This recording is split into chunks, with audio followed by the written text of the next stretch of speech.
Half a dozen young women collapsed to their knees in the parched earth before Thaddeus Bell's isolated homestead. Tears carved clean tracks through the grime on their exhausted faces. Yet the recluse they desperately sought hadn't exchanged words with another living soul for 3 long years. What they were preparing to request would tear him between the protective isolation he'd built and a peril far greater than his crushing loneliness. The merciless desert sun blazed down on the forgotten valley where Thaddeus had constructed his fortress of silence.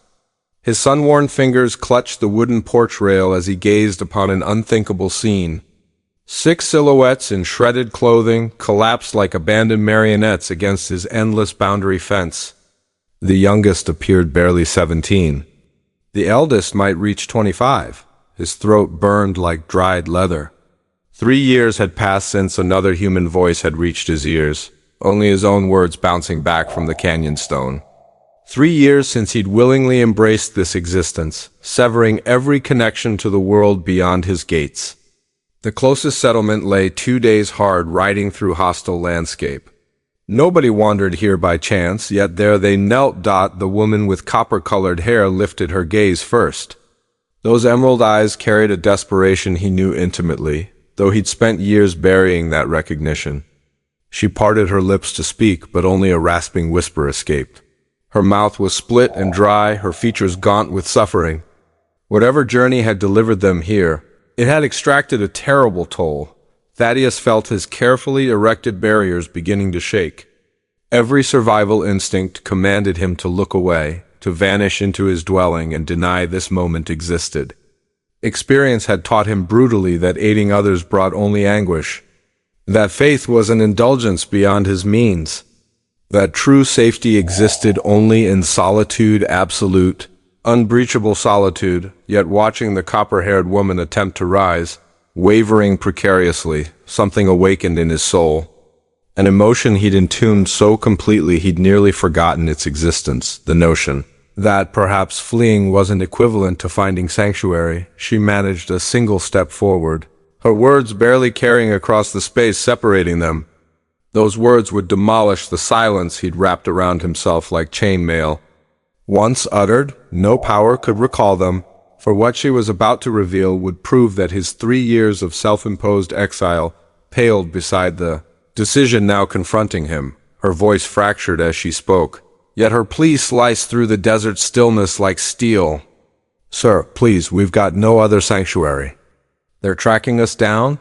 Thaddeus tightened, his grip on the rail until his knuckles stood white against the bleached timber. Tracking, the word unleashed memories he'd fought to suppress, visions of another woman, another frantic entreaty, another crucial moment when he'd chosen wrongly. His jaw locked with such force it throbbed. "You must go," he called out, his voice hoarse from neglect. "I cannot assist you." Even as he spoke these words, he observed details that twisted his stomach with foreboding. Her dress wasn't merely torn, it was savagely ripped in ways that spoke of brutality. Dark patches stained the fabric, some bearing the unmistakable rust color of dried blood. The remaining 5 women showed similar evidence of harsh treatment. Whatever pursued them had already caught them once. She stumbled another step closer, palm pressed against her ribs. When she pulled it away, Thaddeus glimpsed fresh crimson seeping between her fingers. His breath hitched. She was injured, perhaps critically. "They all appeared half dead from exhaustion and thirst. They ambushed our wagon 3 days past," she continued, her strength failing. "Murdered our escort, promised worse if they captured us again. You're our final hope, sir. The only living soul between here and safety." Safety. The word struck Thaddeus like a hammer blow. These weren't merely distressed travelers. They were fugitives. Whatever danger they carried would become his burden the instant he offered them refuge. He'd learned that harsh lesson before, and it had destroyed everything he'd cherished. But watching her sway unsteadily, her complexion growing ashen, something within him fractured. She was going to collapse. They all were. If he turned them away now, he'd be condemning them to death as surely as if he'd fired the fatal shot himself. Her legs gave out. She dropped to her knees in the dust, her blood now pooling visibly in the dirt beneath her. The other women rushed to support her, their own weakness forgotten in their desperate need to help their leader. Thaddeus found his feet carrying him down the porch steps before his mind could process the decision. 3 years of isolation had taught him many hard truths, but it hadn't killed the part of him that couldn't witness another human suffering, not when he possessed the power to prevent it. As he approached the group, a new sound reached his ears. Hoofbeats, distant but approaching. Multiple horses moving rapidly across the hardpan. Someone was coming, and they rode with urgent purpose. The copper-haired woman heard it too. Terror flashed across her features as she seized Thaddeus's arm with blood-slick fingers. "They found us," she breathed. "Sweet mercy, they found us." Thaddeus gazed toward the horizon where dust was rising in the distance. Whoever approached would arrive within the hour, and upon their arrival, they'd discover 6 women clearly fleeing something, and 1 man about to learn that certain choices cannot be undone. His mind calculated distances and possibilities. The approaching riders would reach his ranch in under an hour. 6 wounded women couldn't outrun mounted pursuers, especially in their current state. Yet helping them meant destroying the sanctuary he'd built through 3 years of careful isolation. "Get inside," he heard himself command, the words feeling alien on his tongue. Now, the copper-haired woman, who weakly introduced herself as Clara, attempted to protest. "We won't drag trouble to your doorstep, sir. We can hide among the rocks." "You'll perish in the rocks," Thaddeus replied flatly. He was already moving, survival instincts overriding 3 years of self-imposed exile. "And those riders will discover your corpses come dawn. Then they'll know someone aided you." He lifted the weakest woman, a blonde, barely past childhood, who seemed consumed by fever, into his arms. Her lightness shocked him. She was nothing but skin stretched over bones, lighter than grain sacks. When had he last held another person? The memory burned like touching flame. The other women supported each other as they stumbled toward his cabin. Thaddeus noticed details that made his jaw clench, with rage rope marks around their wrists, finger-shaped bruises circling their throats. These weren't just fugitives. They were victims, inside the single room that had been his entire universe for 3 years. The women collapsed wherever they could find space. The contrast was stark. His quarters, which had felt appropriately sparse for a man who wanted nothing from the world, now seemed cruelly small and insufficient for 6 desperate souls. Clara pressed, her palm harder against her wounded side as she surveyed the cabin. Her eyes took in the solitary bed, the sparse furnishings, the complete absence of anything suggesting a woman's presence. "You live alone," she observed. "It wasn't a question. By design," Thaddeus answered, already moving to secure the windows. "And you're about to understand why?" Through gaps in the wooden shutters, he could see the dust cloud expanding. The riders were pushing hard, suggesting either desperation to catch their quarry or confidence in their proximity. "Neither prospect offered comfort? Who pursues you?" he asked Clara while checking his rifle. The weapon felt foreign after so long, but muscle memory was returning. Clara's face went ashen. "Slavers," she whispered. "They purchased us from a man who promised employment in the territories, said we'd work as teachers and seamstresses. Instead," she gestured to her torn dress, her bruised throat, ice formed in his veins. "Slavers, the vilest breed of predator. The kind who viewed human beings as livestock for trade. The kind who would eliminate anyone standing between them and their property." The hoofbeats were close enough now to distinguish individual mounts. At least 6 riders, possibly more. Professional men who wouldn't be deterred by a single rancher's defiance. As Clara struggled to stand, her face contorting with pain and determination, she spoke words that chilled Thaddeus's blood. "There's something else you must know. Something that makes this worse than you imagine." Clara's revelation struck Thaddeus like a physical assault.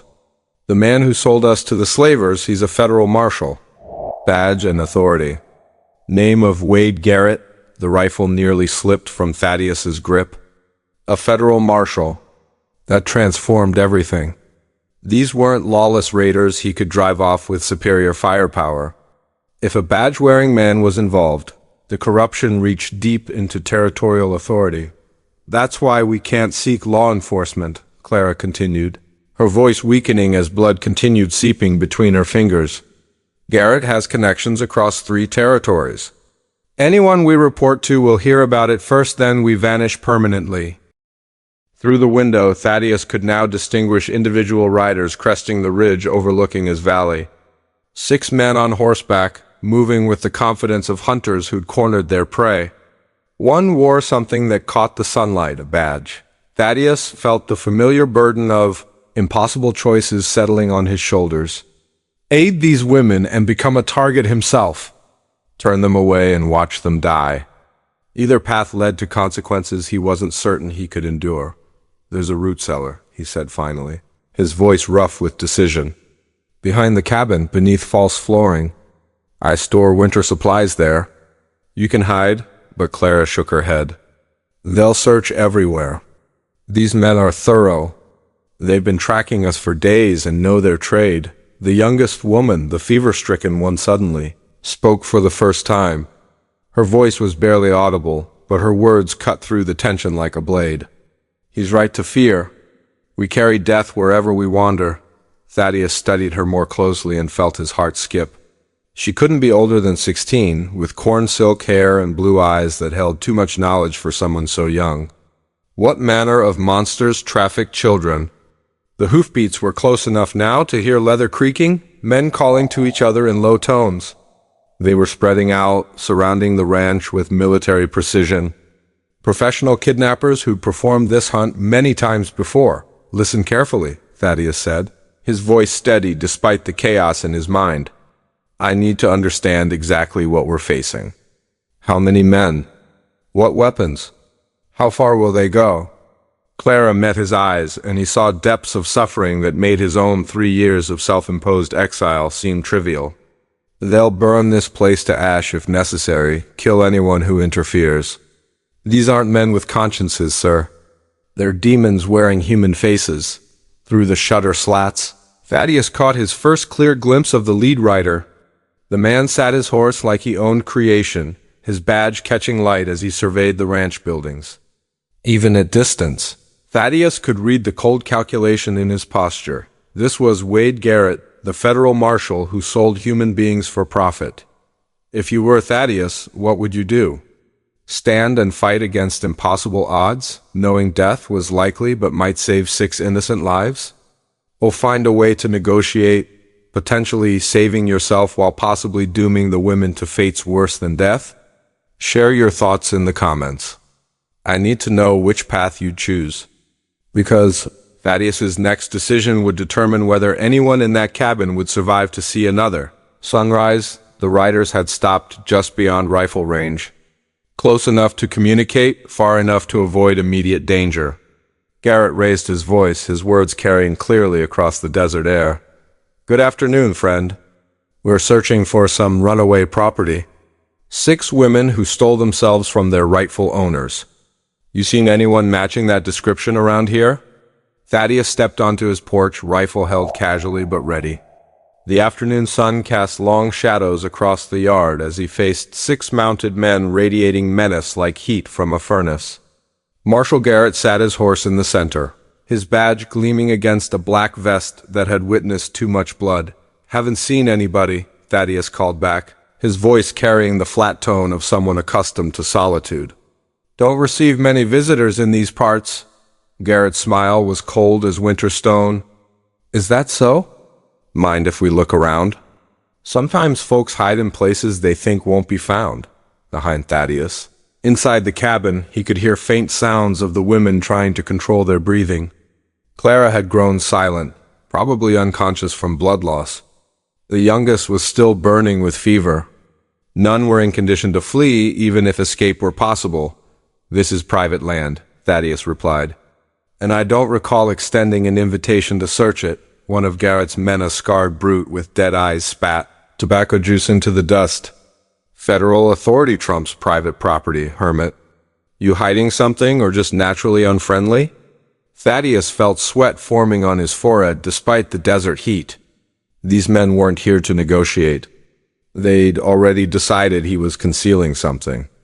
The only question was how far they'd go to prove it. "Funny thing about hermits," Garrett said. dismounting with fluid grace.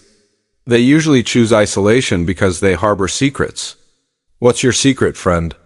The marshal stepped closer, his hand resting casually on his pistol grip. See, we've been tracking those women for 3 days. Lost their trail about a mile from here, right where the hard ground begins. Now I'm thinking a clever man might have helped them cover their tracks. Question is, why would he do that? Thaddeus could feel the moment balanced on a knife's edge. Behind him, one of the women made a soft whimper of pain. It was barely audible, but in the desert silence, it might as well have been a scream. Garrett's head tilted slightly, like a wolf catching scent. What was that? Wind, Thaddeus said quickly. Loose board in the roof, but Garrett was already moving, drawing his weapon with practiced smoothness. Boys, I think our hermit friend's been keeping secrets. Why don't we have ourselves a proper look inside? The other 5 men dismounted in unison, their movements coordinated and efficient. These weren't random thugs. They were professionals who'd performed this dance many times before. Thaddeus realized with cold certainty that talking his way out was no longer possible. As Garrett stepped onto the porch, his boots creaking against the weathered wood, he spoke in a voice that promised violence. Here's what's going to happen. You're going to step aside and we're going to collect our property.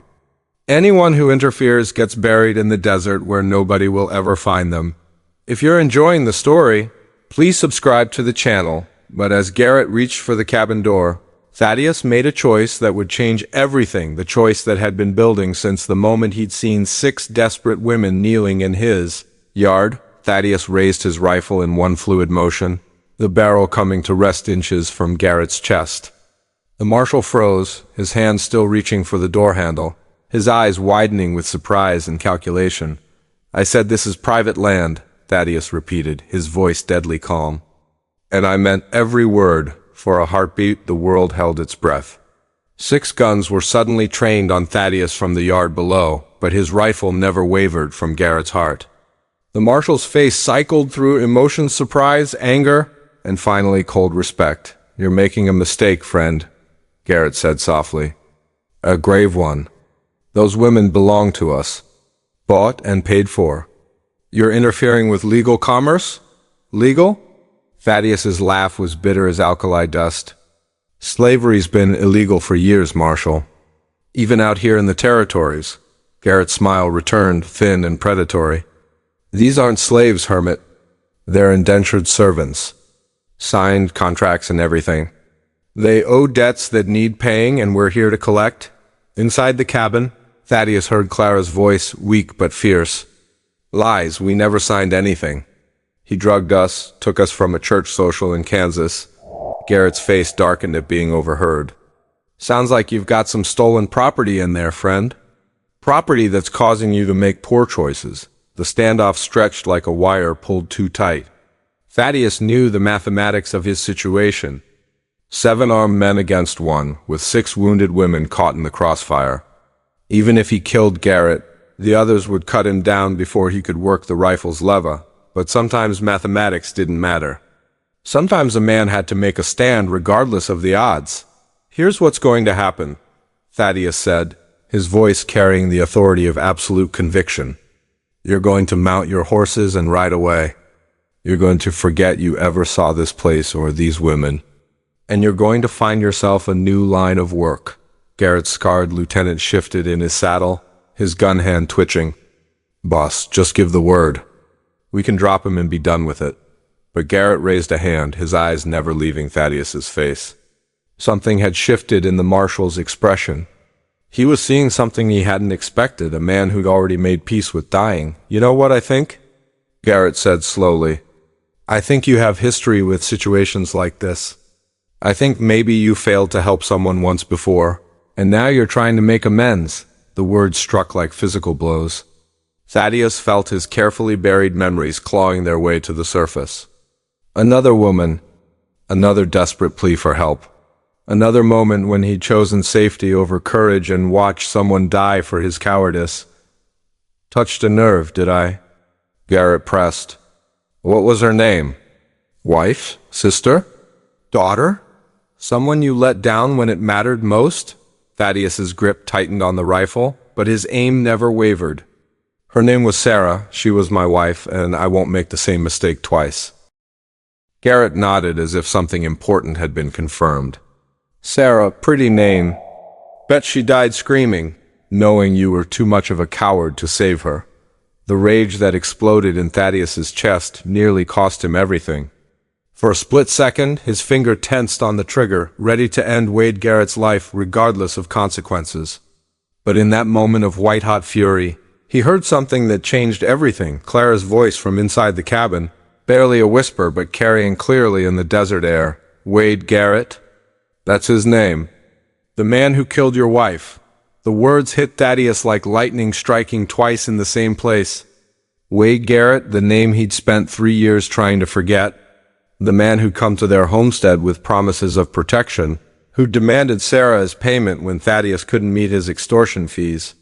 The man who'd laughed when Thaddeus begged for mercy, who'd taken Sarah anyway when he refused to fight. Garrett's eyes glittered with recognition and sick pleasure. Well. Thaddeus Bell? The coward of Willow Creek, I wondered what happened to you after you ran away like a whipped dog. The rifle trembled in Thaddeus's hands, but not from fear. 3 years of guilt and rage focused into a single point of blazing hatred. You murdered her. I didn't kill her, Garrett said with mock innocence. You did, by being too yellow to fight for her. She called your name when she died, you know. Wondered where her brave husband had gone. Thaddeus felt something fundamental crack inside his chest. The careful walls he'd built around his grief. The rational explanations he'd constructed for his cowardice. The lies he'd told himself about having no choice. All of it crumbled at once. But here's the beautiful part, Garrett continued, his voice dripping with malicious joy. History is about to repeat itself. Except this time, instead of 1 woman, you have 6. And you're going to watch me take every single one of them. Just like before, behind Thaddeus, Clara's voice grew stronger, fueled by desperate fury. He's lying, Thaddeus, about your wife calling for you. Sarah Bell died fighting. I know because I was there. I was one of the women he took before her. The revelation hit like a physical blow. Thaddeus turned his head slightly, never taking his eyes completely off Garrett. What? Sarah Bell, Clara continued, her voice gaining strength despite her wounds. Blonde hair, blue eyes, scar on her left hand from a cooking accident. She fought like a wildcat when they took her. Broke one man's nose, nearly took another's eye. And when she died, she wasn't calling for you. She was cursing Garrett's name. Garrett's confident smile faltered for the first time. Shut your mouth, woman. But Clara pressed on, her words carrying the weight of witnessed truth. She told me about you in the wagon. Said you weren't a coward. Said you'd promised to come for her. And she believed you would. She died believing you'd come. Thaddeus felt the world tilt on its axis. For 3 years, he'd carried the weight of cowardice, the certainty that he'd failed the woman he loved. But if Clara was telling the truth, double quote, I searched for weeks, he whispered, the words torn from his throat. Followed every trail, checked every town, but you were already gone. Garrett recovered his composure, but something had changed in his posture. He was no longer toying with a broken man. He was facing someone dangerous. Touching reunion, but it changes nothing. You still lost her, and you're about to lose again. The marshal's hand moved toward his gun, but Thaddeus was already squeezing the trigger. The rifle's roar split the desert silence like thunder, and Wade Garrett flew backward off the porch. His chest blossoming red, chaos erupted in the ranch yard as Garrett hit the ground. His 5 men opened fire simultaneously, bullets splintering the porch railing and shattering windows. Thaddeus dove behind a water trough. Working his rifle's lever with practiced speed, the man who'd spent 3 years running from violence had remembered how to fight, but the odds were impossible. 5 professional killers against 1 rancher, with 6 wounded women trapped in the crossfire. Thaddeus knew he had maybe 30 seconds before they overwhelmed his position. Then Clara appeared in the cabin doorway, clutching a shotgun she'd found inside. Blood stained her dress, but her hands were steady as she fired both barrels into the nearest rider. The man tumbled from his horse, screaming, "The root cellar!" She shouted over the gunfire. There are more weapons down there. The other women emerged from the cabin like avenging angels, each carrying rifles or pistols from Thaddeus's hidden arsenal. They were wounded, exhausted, barely able to stand. But they'd found something worth fighting for, their freedom, and the first man in years who'd been willing to die for it. The gunfight that followed was brief but brutal. Caught between crossfire from the cabin and the porch, Garrett's remaining men broke and ran. 2 more fell before they reached their horses. The survivors rode hard for the horizon, leaving their dead behind. In the sudden silence that followed, Thaddeus found himself kneeling beside Wade Garrett's body. The man who'd haunted his nightmares for 3 years was finally dead, but the victory felt hollow. Sarah was still gone. The years of self-imposed exile couldn't be undone. Clara knelt beside him, her own wounds forgotten. "She'd be proud of you," she said quietly. "Sarah, she'd be proud you finally fought back." Thaddeus looked up at the 6 women, who changed everything by refusing to accept defeat. Clara bleeding but unbowed. The fever-sick girl who'd found strength she didn't know she possessed. 4 others whose names he didn't even know yet, but who'd stood with him when it mattered. "What will you do now?" he asked Clara. She smiled for the first time since he'd met her. "We talked about it while you were playing hero. There's a town 2 territories north that needs teachers. Good folks who won't ask too many questions about where we came from. And you?" she asked. "Will you return to hiding in this valley?" Thaddeus looked around at his ranch, the place that had been both sanctuary and prison for 3 years. The silence he'd treasured now felt empty rather than peaceful. The solitude that had once protected him now seemed like another kind of death. "No," he said, surprised by the certainty in his voice. "I think I've been alone long enough. If you're enjoying the story, please subscribe to the channel." 6 months later, a 1-room schoolhouse in the territory of New Haven welcomed its newest teachers, 6 women who'd learned that freedom was worth any price.